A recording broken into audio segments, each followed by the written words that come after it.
Hujan turun perlahan di atas terminal keberangkatan Bandara Juanda, Surabaya. Arga berdiri sendiri, menatap pesawat yang akan membawanya ke Taiwan. Usianya baru 23 tahun, tapi sorot matanya sudah matang-matang karena terlatih menelan kecewa dan belajar. Kuat sejak kecil, anak sulung dari 3 bersaudara, Arga terpaksa berhenti kuliah demi membantu ekonomi keluarga. Ayahnya hanya buruh tani, dan ibunya membuka warung kecil di depan rumah. Ketika tawaran menjadi TKI datang lewat temannya, Arga tak banyak pikir. Apalagi bayaran yang ditawarkan nyaris mustahil untuk ukuran pemuda sepertinya. 100 juta rupiah hanya untuk merawat seorang wanita parubaya yang lumpuh. Merawat janda usia 39 tahun. Begitu bunyi deskripsi di kontrak kerjanya. Agennya bilang, wanita itu tinggal di daerah pinggiran Taichung. Seorang pengusaha yang lumpuh setelah kecelakaan. Nama wanita itu Meilin Wu. Arga tidak tahu seperti apa Meilin, dan tak terlalu peduli. Baginya, ini soal tanggung jawab.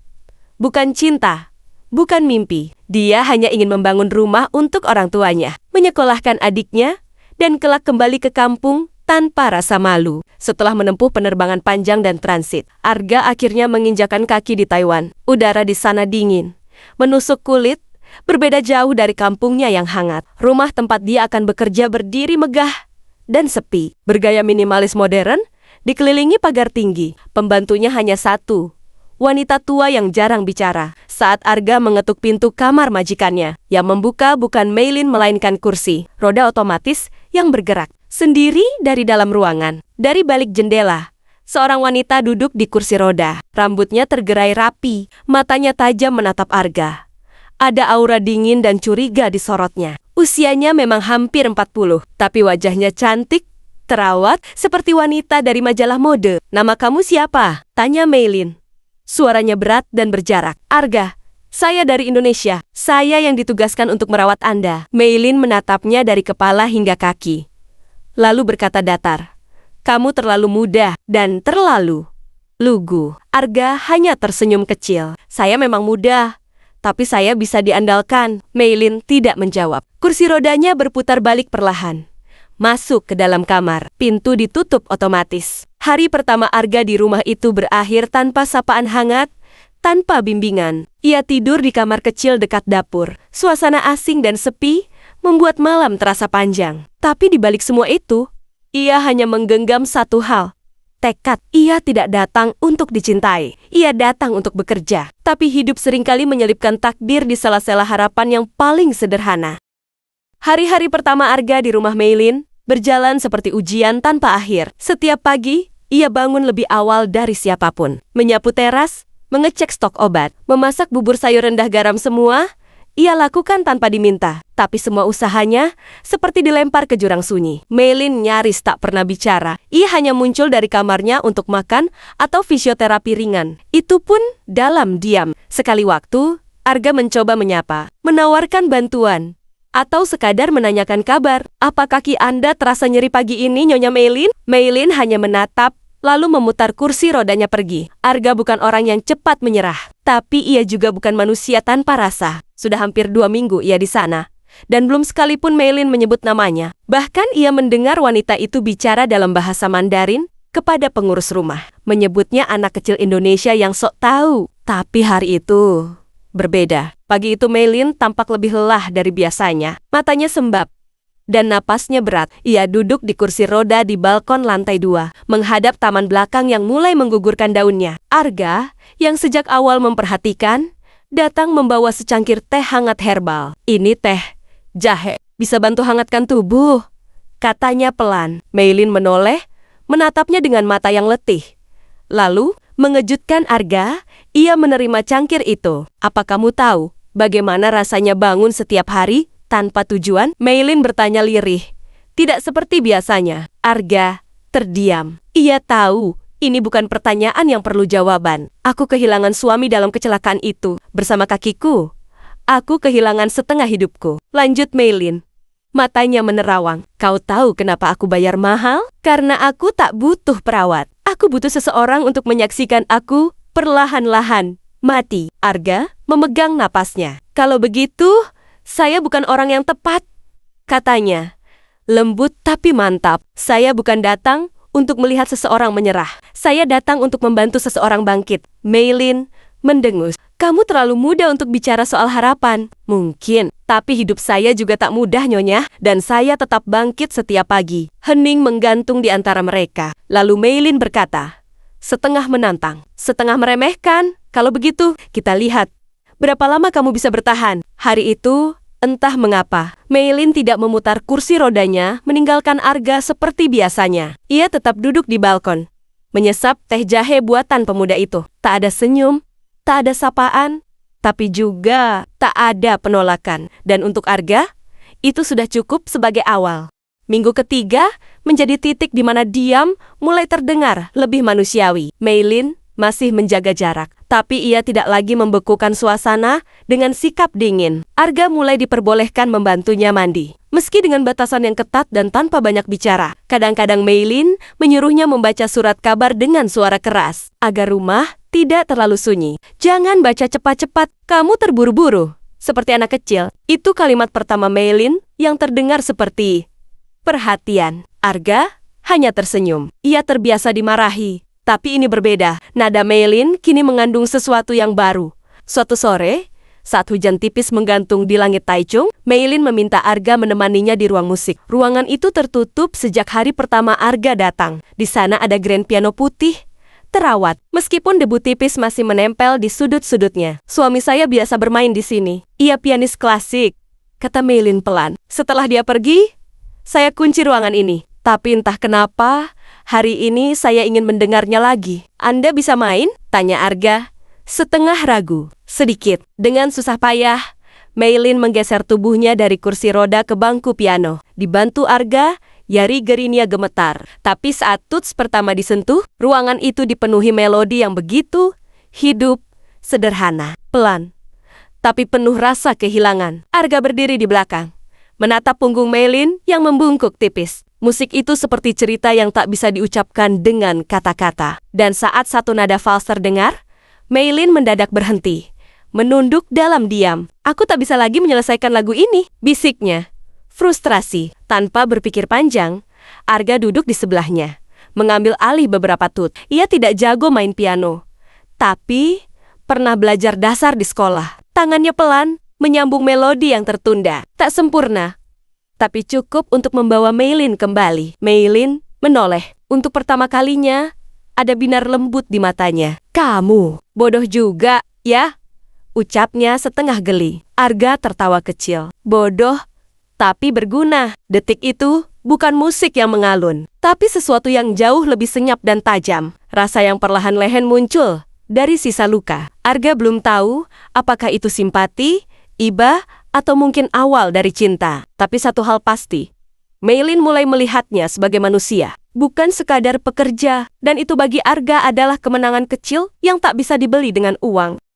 Matahari belum tinggi saat Arga membuka tirai jendela kamar Meilin. Sejak insiden di ruang musik, suasana rumah menjadi lebih hangat. Meilin mulai sering bicara, sesekali bercanda, meskipun dengan cara yang khas, sarkas, dingin, tapi mengandung kejujuran. Tapi hari itu, ada yang berbeda. Meilin tampak pucat. Ia mengeluh pusing dan mual sejak semalam. Arga langsung mengganti jadwal terapi dan menyiapkan air infus dengan bantuan pembantu rumah yang lebih senior. Ia juga mengukur tekanan darah dan suhu tubuh Meilin seperti yang diajarkan perawat dari klinik lokal. Meilin tampak kesal. Kenapa kamu panik sekali? Aku bukan anak kecil. Bukan.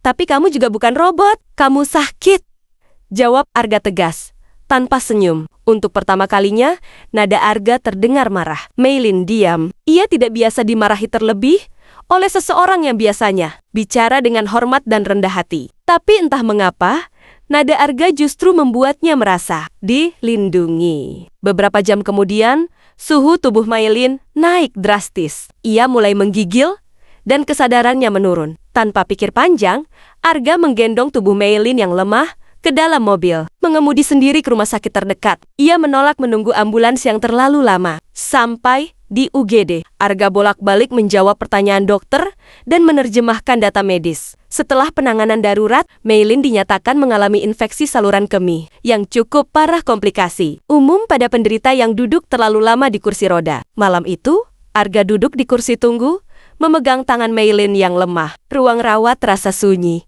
Hanya suara mesin pemantau denyut jantung yang berirama. Aku pikir aku akan mati tadi, bisik Meilin. Lemah, matanya menatap langit-langit. Kalau kamu mati, siapa yang bakal nuru-nuru aku setiap pagi? Arga mencoba bercanda, tapi suaranya bergetar. Meilin menoleh. Perlahan, untuk pertama kalinya, tangannya meremas pelan tangan Arga. Kamu berbeda dari yang lain, katanya lirih. Arga terdiam. Ia tidak tahu harus menjawab apa. Yang ia tahu, sejak pertama memutuskan menerima pekerjaan ini, ia tidak pernah mengira akan duduk di sisi tempat tidur seorang wanita yang perlahan-lahan membuat hatinya goyah. Wanita yang awalnya hanya majikan, kini mulai mengisi bagian dari dirinya yang kosong. Hari itu menjadi titik balik, bukan karena kedekatan mereka terlihat jelas, tapi karena di saat Meilin tak berdaya, ia memilih menggenggam tangan Arga. Bukan dokter, bukan saudara, tapi Arga. Dan dalam keheningan rumah sakit itu, cinta tak sengaja mulai merayap masuk, tanpa disadari siapapun. Sejak malam di rumah sakit itu, sesuatu berubah. Meilin tak lagi hanya memerintah, ia mulai mendengar. Arga tak lagi sekadar melayani, ia mulai memahami. Rutinitas mereka kini diisi tawa pendek, percakapan ringan, bahkan kebiasaan kecil seperti nonton film lama setiap malam Jumat. Meilin mulai memanggilnya Arga, bukan lagi anak Indonesia itu. Dan Arga diam-diam mulai menulis puisi-puisi sederhana di buku catatannya, yang dulu hanya dipakai untuk belanja obat. Namun kebahagiaan itu tak berlangsung lama tanpa gangguan. Suatu pagi, sebuah mobil hitam mengilap berhenti di depan rumah. Dari dalamnya keluar dua orang berpakaian rapi. Seorang pria parubaya berjas mahal dan seorang wanita dengan anting berlian menyala di bawah kerudung sutra. Arga, kata Meilin. Pelan dari atas kursi roda, mereka kakak iparku. Arga berdiri sedikit kaku di pintu ruang tamu saat mereka masuk. Keduanya menatapnya dengan pandangan jealous tidak ramah. Sang pria langsung duduk tanpa basa-basi. Kami dengar kamu sekarang tinggal di sini. Digaji besar untuk merawat Meilin, katanya. Bahasa Inggrisnya fasih tapi tajam. Iya, saya bekerja di sini, jawab Arga. Tenang, bekerja atau menjual diri? Sindir wanita di sampingnya. Dengan senyum dingin, suasana jadi membeku. Meilin yang biasanya tenang, terlihat marah. Cukup. Arga bukan seperti yang kalian pikirkan. Pria itu menoleh ke Meilin. Kami hanya khawatir. Arga ini, siapa dia? Dia tak punya pendidikan tinggi, tak punya nama. Latar belakangnya tidak jelas. Kamu pikir dia peduli padamu karena cinta? Atau karena uangmu? Aku bisa menilai sendiri, Liu, jawab Meilin tajam. Liu berdiri, menyusun map di atas meja. Kami ingin kamu mempertimbangkan kembali kontrak kerja orang ini. Kami bisa membawa perawat profesional. Kalau kau butuh teman, kami bisa bawa psikolog pribadi. Tapi TKI, bukan untuk disayangi. Arga diam. Dadanya panas, tapi ia menahan diri. Setelah mereka pergi, Meilin hanya menatap keluar jendela. Saya bisa pergi kalau memang itu lebih baik, ucap Arga. Datar. Meilin menoleh cepat. Jangan. Kalau kamu pergi, aku akan benar-benar sendirian. Kalimat itu menggantung, lebih berat dari apapun yang pernah diucapkan Meilin sebelumnya. Malam itu, untuk pertama kalinya, Meilin mengetuk pintu kamar Arga. Aku ingin kamu tahu, selama kamu masih ingin tinggal, rumah ini milik kita berdua, bukan cuma aku. Dan bagi Arga, itu bukan sekadar izin tinggal, itu semacam pengakuan bahwa di rumah besar yang dulu dingin, kini ada ruang untuknya. Walau dunia luar memandang rendah, di mata Meilin, ia cukup. Tapi Arga tahu, badai sesungguhnya belum benar-benar datang. Hari itu langit Taiwan mendung. Seperti firasat yang menggantung, Arga sedang menyapu halaman saat Meilin memanggilnya dari teras depan. Kursi rodanya terparkir di antara pot bunga yang sudah lama tak terurus. Aku mau keluar, katanya. Ke mana? Tanya Arga. Meilin tersenyum samar. Taman kota di dekat danau itu. Itu adalah tempat favorit mendiang suaminya. Arga tahu, karena Meilin pernah menyebutnya sekali hanya sekali. Dengan suara pelan, seperti berbisik pada hantu masa lalu. Arga membantu Meilin naik mobil. Ia mengemudi dengan tenang, meski pikirannya kacau sejak kemarin. Kemarin, kantor imigrasi mendatangi rumah, membawa surat, menyatakan bahwa izin kerja Arga sedang dalam proses peninjauan ulang. Ada laporan dari keluarga Meilin bahwa ia terlibat secara emosional dengan majikan, melanggar batas kontrak tenaga kerja. Mereka ingin kamu dideportasi. ujar Meilin malam itu. Dan kalau kamu tinggal diam, mereka akan berhasil. Lalu apa? Tanya Arga. Saya melawan, menggugat keluarga kamu. Saya bukan siapa-siapa, Meilin. Perempuan itu menatap Arga. Air mata pertama jatuh di pipinya. Kamu bukan siapa-siapa bagi mereka, tapi kamu segalanya buat aku. Kini, di taman itu, mereka duduk di bawah pohon mapel. Angin berhembus lembut. Dedaunan Merioronai beterbangan. Meilin membuka mulutnya perlahan. Kamu tahu, aku takut. Takut kehilangan kamu, seperti kehilangan suamiku. Tapi aku lebih takut kalau kamu tinggal di sini karena kasihan, atau karena uang. Arga menarik napas dalam. Aku datang memang karena uang, tapi aku bertahan karena kamu. Meilin menggenggam tangan Arga. Aku ingin kamu tetap tinggal, tapi bukan sebagai perawat, bukan sebagai TKI.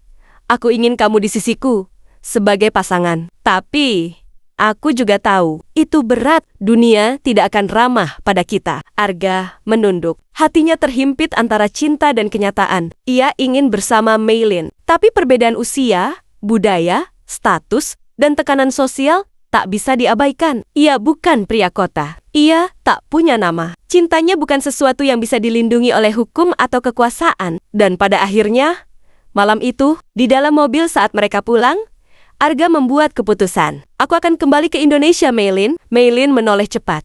Tapi Arga melanjutkan. Lembut, bukan karena aku menyerah, tapi karena aku ingin kita punya pilihan yang lebih baik. Kalau aku tetap di sini, aku akan terus jadi orang asing di hidupmu. Tapi, kalau kamu bersedia, datanglah ke hidupku. Bukan sebagai majikan, tapi sebagai wanita yang kucintai. Meilin tak menjawab. Tapi air matanya turun deras. Tidak karena ditinggalkan, tapi karena tahu, inilah cinta yang paling jujur yang pernah ia miliki. Sudah 3 bulan sejak Arga kembali ke Indonesia. Rumah di kampungnya kini tampak lebih bersih, lebih hidup. Ia membangun paviliun kecil di samping rumah orang tuanya, bukan mewah, tapi cukup. Ia bekerja sebagai asisten terapi di sebuah klinik lokal dan membuka jasa perawatan, rumahan untuk lansia, dan pasien stroke ringan. Semua keterampilan yang ia pelajari di Taiwan, ia bawa pulang. Tapi hatinya masih tertinggal. Setiap sore, Arga duduk di bangku kayu depan rumah, menatap jalan desa yang lengang, berharap melihat bayangan yang sama. Sekali tak masuk akal, wanita asing berambut panjang di atas kursi roda, tersenyum seperti langit senja. Hari itu, sore terasa berbeda. Seorang bocah berlari dari ujung jalan, berteriak, "Mas Arga, ada mobil asing berhenti di gang." Arga berdiri pelan, jantungnya berpacu. Dan di ujung jalan tanah itu, berdiri sebuah mobil hitam elegan. Pintu belakang terbuka. Dan di sanalah Meilin, duduk di kursi roda, mengenakan gaun sederhana krem, rambutnya dikunci rendah, dan tangan kirinya menggenggam tongkat. Di sampingnya berdiri seorang pria tua, supir keluarga yang dulu bekerja di rumahnya. Arga tak percaya, tapi Meilin tersenyum kecil. "Aku tidak tahu harus bawa apa sebagai oleh-oleh," katanya, dengan napas sedikit tertahan. "Jadi aku bawa diriku saja." Arga mendekat, setengah berlari, setengah tak percaya. Mereka hanya saling tatap selama beberapa detik, dan dalam diam itu, semua kata terucap. Rindu, harap, cinta, dan tekad. "Aku sudah putuskan," lanjut Meilin. "Aku tidak bisa hidup dalam rumah mewah yang kosong. Aku mau hidup bersamamu di sini dengan cara kita sendiri." Arga berlutut di samping kursi rodanya, menggenggam tangannya erat. "Selamat datang di rumahku yang sekarang jadi rumah kita." Beberapa bulan kemudian, mereka membuka tempat terapi dan pemulihan kecil di desa, bernama Rumah Meilin. Di sana, Arga mengajar keterampilan dasar merawat orang sakit, dan Meilin dengan segala keterbatasannya menjadi inspirasi bagi para pasien dan keluarga mereka. Tak semua tetangga langsung menerima, tapi waktu, kebaikan, dan kesabaran membuat segalanya melunak. Mereka tak hidup dalam dongeng, tapi mereka hidup dalam kenyataan yang mereka bangun sendiri. Di kursi roda itu, Meilin menemukan kembali harga dirinya. Di sisi wanita itu, Arga menemukan tujuan hidupnya. Dan cinta tumbuh pelan-pelan, bukan dari kemewahan, tapi dari keberanian untuk tetap tinggal saat yang lain memilih pergi.